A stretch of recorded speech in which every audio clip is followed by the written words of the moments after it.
it's time for today's Life on the Light Side. I gotta tell you something. I'm committed to you. I was thinking about backing out today by taking the day off because I started to make some really good progress on the projects that I am working on. Remember, what was it early in the week that started out with the clean out your computer day? And I decided to clean out things that have been waiting forever to get done. And so today, between last night and today, I started getting back to my Photoshop and I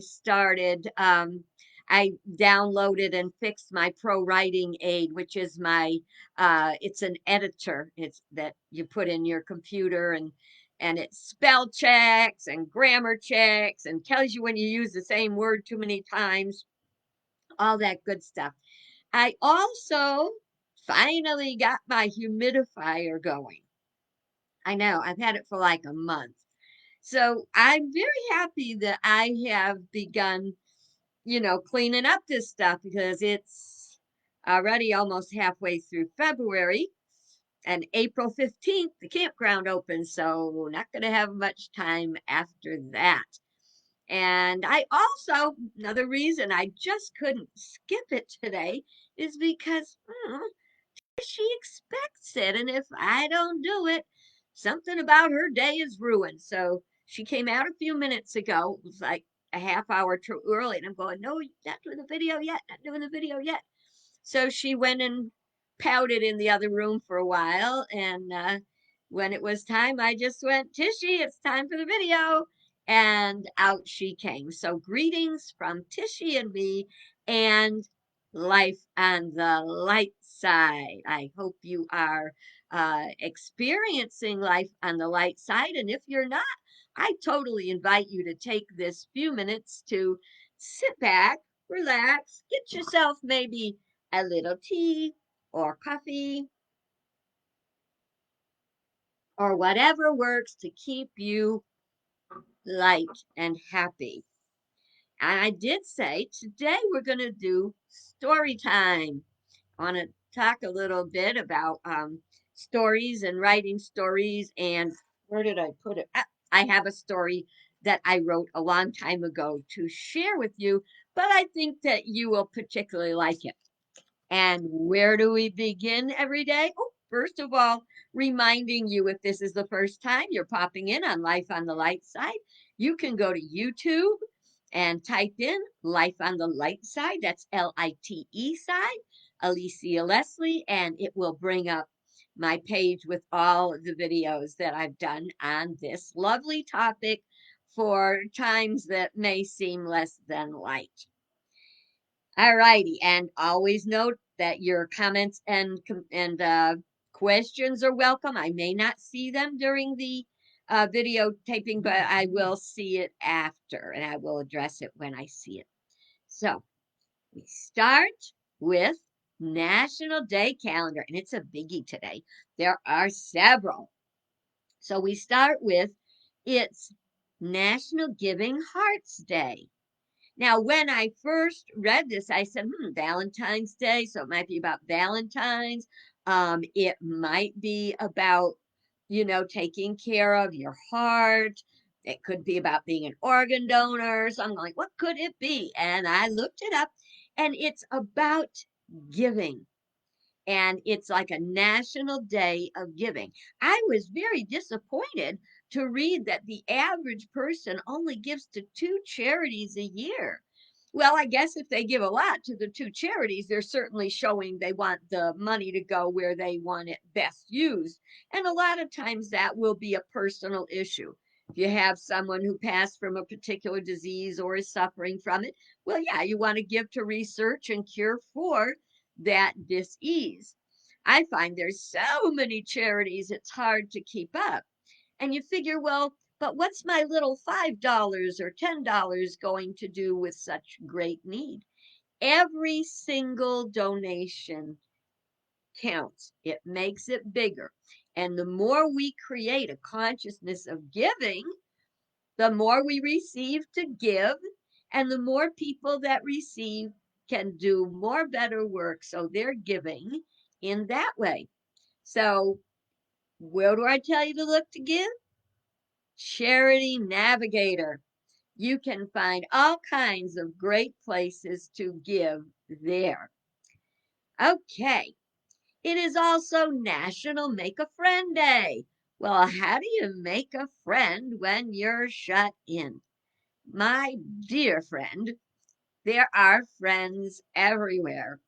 And in my experiences with customer service this week, as you know, I've had some occasions to uh, put on my bright side and my light side. And it might not be a lasting, eternal friendship, but it will be a friendship of meaning.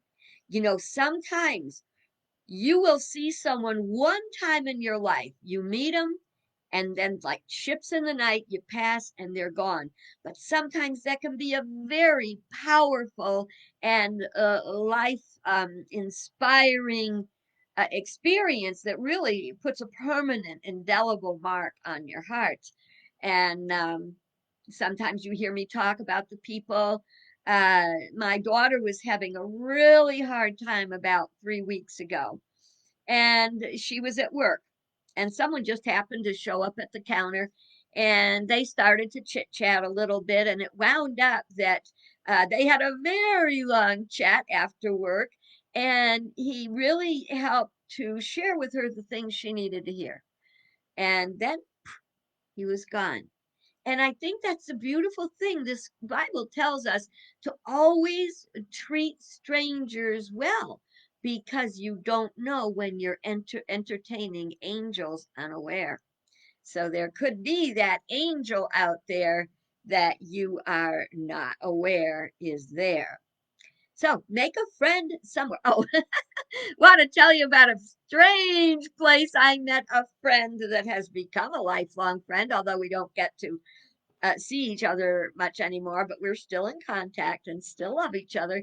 I met one of my best friends when I lived in Virginia in the ladies' locker room at the gym, and we were just out of our showers, with the towel and out there, everybody they don't care. There's no modesty there. And the next Sunday, she showed up at church, and we've been friends ever since. And that was let's see, wow, going on 30 years. So friends can be found anywhere. Okay, it's also Don't Cry Over Spilt Milk Day. This is so important because it has such a lesson for us.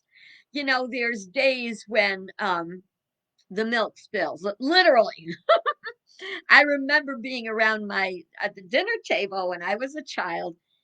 For sure, somebody'd spill the milk. It wasn't always me, it was different. And my mother had her line, you got to hear what my mother says. I share it every time. My mom said, it happens every time. And she said that every time. And it was a table that you could pull out to add the leaves to extend it. The milk would go down and drip between it. And it's really an opportunity to moan and groan and complain, and or just clean it up and get over it. I had that really true experience when I was in culinary school back in the 60s, and we had to make hollandaise sauce. Now, I don't know what you know about hollandaise sauce, but real hollandaise sauce, none of those mixes that are for sissies. This is the real thing. What you have to do is you've got to separate eggs. So you have 3 egg yolks, and you have to have a container of hot water that the bowl will rest on top of, and you need lemon, and you need melted butter. And so what basically we would use, they call it drawn butter. You'd put it on the back of the stove, which stayed hot all day, and the curds would fall down, and the whey would fall down in the butter oil would be on the top. So what you had to do is you had to start whisking those egg yolks, and then you would drizzle in the butter, and you had to drizzle it very, very carefully, and it had to be over that little bowl of hot water. And as you're whisking the egg yolks and drizzling in the oil, when you get it to a good consistency, then you squeeze in lemon juice, still whisking, and it's very, very tricky. The egg yolks get too hot, they're gonna curdle. If you put in the lemon the wrong time, wrong way, it's gonna curdle. If you accidentally turn the whisk in the other direction, it's gonna curdle, and that's called breaking. Well, I had to make hollandaise sauce, and I broke 2 batches, and I was working on my third batch, and it was coming out beautiful. I mean, beautiful. I was so proud of myself. I'm walking around whipping that. It was time to take it off of the heat source, and I'm whipping it, whipping it. All of a sudden, I slipped and I dropped the whole thing on the kitchen floor. And right in that moment, I had the decision to make.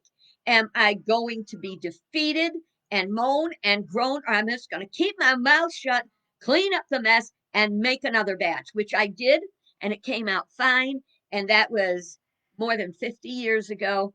And I don't believe I've made a batch of hollandaise sauce since. Uh, I guess I never thought about it, but you know what? I've gotten so experimental since we've been, doing our shut in thing. I think I better do it soon. I'll have to get me some asparagus because asparagus with hollandaise is outstanding. And so maybe on my next grocery order, I'll order some asparagus and I'll make some hollandaise sauce. And I get a whole dozen eggs in case I mess up the first few batches. Oh, what a hoot. Okay, it is Peppermint Patty Day. And I love peppermint patties, and I don't have any. If anyone is local and wants to do a no contact drop off with a package of peppermint patties, those who are local, you know where I live. Just drive on up, leave it on the porch, and I'll love you forever. Stick a sticky on it with your name so I'll know who to thank, and that'll be that. Okay, it is Inventors Day. Did you know everybody has an inventor inside of them? They do, they just don't let it out. And that inventor, you know that it's time to invent if you say somebody ought to and fill in the blank. Somebody ought to make this. Why don't we have that? Wouldn't it be easier if we had that? Because that's where those ideas come from. Now, there's a very important part of being an inventor to me. You always want to make sure you invent something there is a need for. You don't try to invent something hokey and create a need for it. What kind of inventor will you be? Keep that thought. Somebody ought to do something. Okay. And so now we are going to go on. It is White Shirt Day. Now, my first thought was, oh my God, are you telling me that I'm going to need to, talk about like white shirts? White shirts are horrible. White shirts are they have to iron them. But that's not why I don't wear the white shirts. I don't wear the white shirts, any kind of shirt, polo, whatever. You'll rarely see me in white. Why? Because I spill. With me, it goes with the territory. I don't do much with white, but what it really is about the how the unions came about, and it's about they had some walkouts and sit-ins. Excuse me, when employees were starting to be uh, put put aside by the I think General Motors was one of the companies, and what they were doing is they were taking out all extra things and stripping down the cars and making them run smoother and lighter, with which took less manpower. which meant what? They cost less to manufacture, which means these people were put out of work. We talked about that a little bit, I think, yesterday about, if you are, a lot of people are very concerned about, like the fossil fuel industry being changed over to sustainable. And what they forget is there's new jobs in sustainable. And I don't think I showed this yesterday. If I did, forgive me because I'm showing it again. And it had to do with like one of the things when I talked about addressing a need, don't try to create a need. When I got my grocery order, this some of my produce was in this, and you see it says compostable. So it's a plastic bag. It's for home or commercial composting. You just put it in, and it like over time it dissolves. It does its own thing. It is sustainable. It's for a healthy environment. Somebody had to invent this. Somebody had to create it. Somebody had to make the tools that made the product, and somebody had to ship it.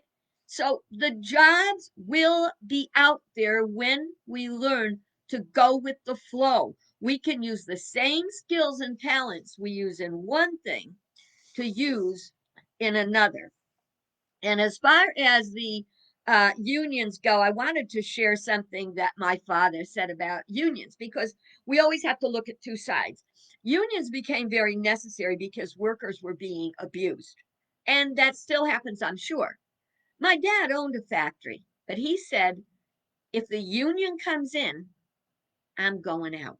He would close his business if a union came in. Why? Because he wanted to be able to work with and reward or restrict employees according to what they were doing. In other words, he did not want to have to promote somebody because the union said you do this much time and you get promoted and you this. He wanted to promote someone based on merit. So it wasn't about not wanting to give to his employees. It was about wanting to give to the employees who earned it for sure. Neither one is right or wrong. It works out according to the specific circumstance. Okay. And it is shut in visitation day. And as you know, there's not much shut-in visitation going on these days based on our work to defeat the coronavirus. But that doesn't mean you can't use Skype or FaceTime or Portal. It doesn't mean that there's no way. And for those of us that have snow on the ground, someone had suggested the other day that if you can get to like a convalescent home or something, and you can have your children make snowmen in the yard where the residents can see it. I thought that was a really precious idea. So we are geniuses. We are not limited. Don't let yourself be limited by the thought that you can't do it. That brings me to writing and stories. A lot of people say, oh, I always wanted to write. I wish I would write. And I said, why don't you? And they said, well, I really don't know how. And what I tell them is, a writer writes. I mean, if I had to not write because I was so fearful for my grammar, then I probably would never write anything because that's why I got my pro writing aid. And you know what? Still, I have published books. They've been through professional editing, and the book will come out and someone will say, oh, I saw a number of typos. And it's like, I worked so hard on it not to have the typos. So think about that, you know, uh, you don't have to be perfect to be a writer. I don't want you to ever get to a point in life where you say, if only I had did. You can't go back and do it back then. You can start doing a version of it now. I lost a goodly amount of time with my children when I had gone off to California after a lot of stress, and um, I just needed to find me. And that's where I found myself, was in California. It's also where I found Unity. But I was away from my kids for a few years while that happened. It was at least 2 years before they came out and visited and stuff like that. And eventually we got back together. And I kind of sort of wish there'd been another way. I don't know if there was or not, but I cannot I'm not in a time machine, and I couldn't be who I am today if I didn't go through what I went through. But from today on, I work very hard to try to stay in touch with my kids, send them little gifts, especially the stupid ones that they probably think make no sense at all, but they get to know, that's mom for you. And I encourage you to don't cry over spilt milk, which is the past, but build a new future. And if you want to write, then write. That kind of brings us to the story I want to share with you today. I wrote it a number of years ago, and it's probably if I saw it again today, ran it through my pro writing aid, I'd probably do a lot of editing to it. But this is the way it came out. Okay, so ready for story time? Sit back, relax. Is your tea ready? If this is on after I've made this video, you can hit pause, go get your coffee or tea or hot cocoa or whatever, and settle in for a story. This story is called The Girl Who Used to Be Me. That Elena's day had been long, filled with household chores, a meeting of the church yard sale committee, which she'd been guilted into taking on, and an evening gathering of the women's book discussion group. While she should have been exhausted, Elena couldn't seem to unwind. The group had been discussing Simple Days, a journal on what matters most by Marlene Shiwi, which is a great book, by the way. The discussion centered on what matters most and whether or not anyone actually knew the answer. That unanswered question kept churning and nagging within her mind and heart. It sought resolution. Going to bed was not an option. Her husband's and her recent retirement had come with the uneasy thoughts of what now? And the new question, what matters most, increased the angst. Deciding a distraction was in order, she took a shower. The water enveloped her like a warm, wet cocoon, blocking out the cares and concerns of the world on the other side of the shower curtain. It was an exceptionally long shower, followed by the soft touch of a fluffy towel and soothing, fragrant lotion. The question, what matters most, still stubbornly vied for her attention. She poured a glass of rich, red Malbec wine, her new favorite thing, and settled into her comfy recliner and turned on the TV. The opening scenes of Shirley Valentine appeared before her. Lyrics floated from the television directly to her heart. 'Twas always go away, Shirley Valentine. Excuse me. Stand back, Shirley Valentine. Until one day, Shirley Valentine just wasn't there anymore. She realized her words could have been written about her. Somewhere lost with Shirley Valentine was Elena Erickson. Oh, the girl who used to be me. She could fly and she was free. And I feel she's been gone too long. I'd like to be the girl who used to be me. It was uncanny, she thought. Why this song, these lyrics, this night of all nights? Was it chance? Karma? It appeared the universe was trying to tell her something. The plot began to unfold. The story was about a bored, lonely housewife asking herself what matters most. Ain't that a hoot? Elena said to herself as she watched to see if an answer would come. Of course, her answers did not come. After all, she's not Shirley Valentine. However, the importance of finding the girl who used to be me was definitely underscored.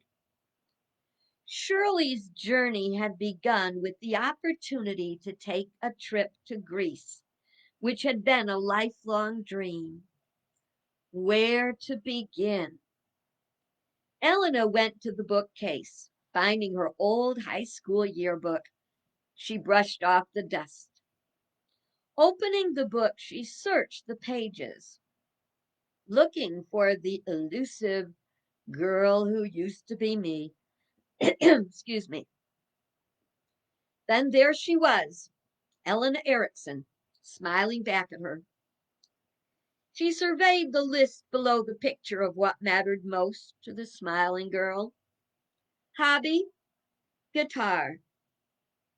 She glanced at her guitar languishing untouched in the corner. Nickname, Speedy Gonzales, because she was always zipping around from one adventure to another. Clearly, that name no longer applied, as she had become complacent with her life. Future plans, travel, and a large family. Helena breathed deeply and sighed softly.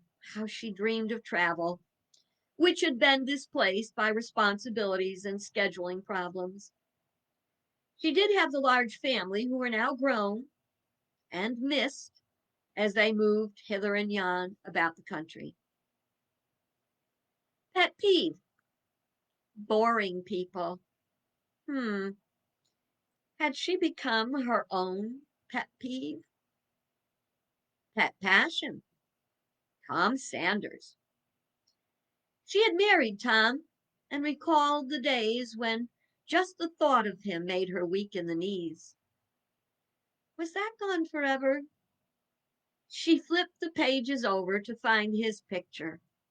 Her heart skipped a beat, taking her by surprise as she glanced at the handsome face of her love. Well, the feeling wasn't dead. She flipped back to the girl who used to be me and saw the most meaningful words on the page.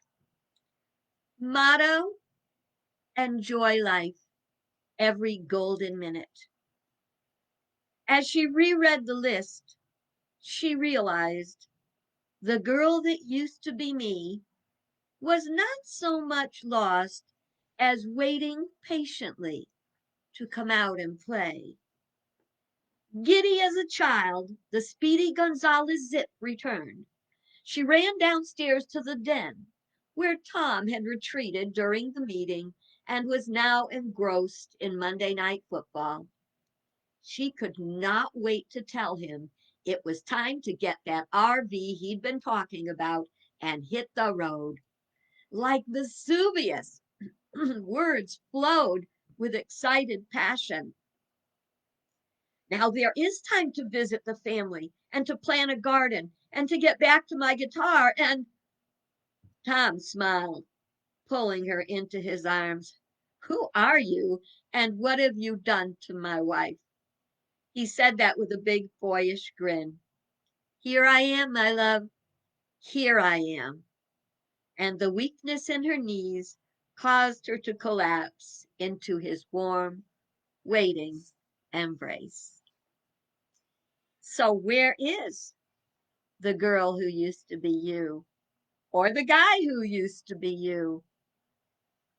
Where are your dreams? Are there some still waiting? Is the adventure still ahead of you? If not, make one up. I hope you enjoyed that today. And I hope you have a wonderful rest of your day, a great tomorrow, and I will be looking forward to seeing you then. And I can't believe that we're already facing the end of the week. All righty, well, you have a blessed one, my friends, and stay on the light side.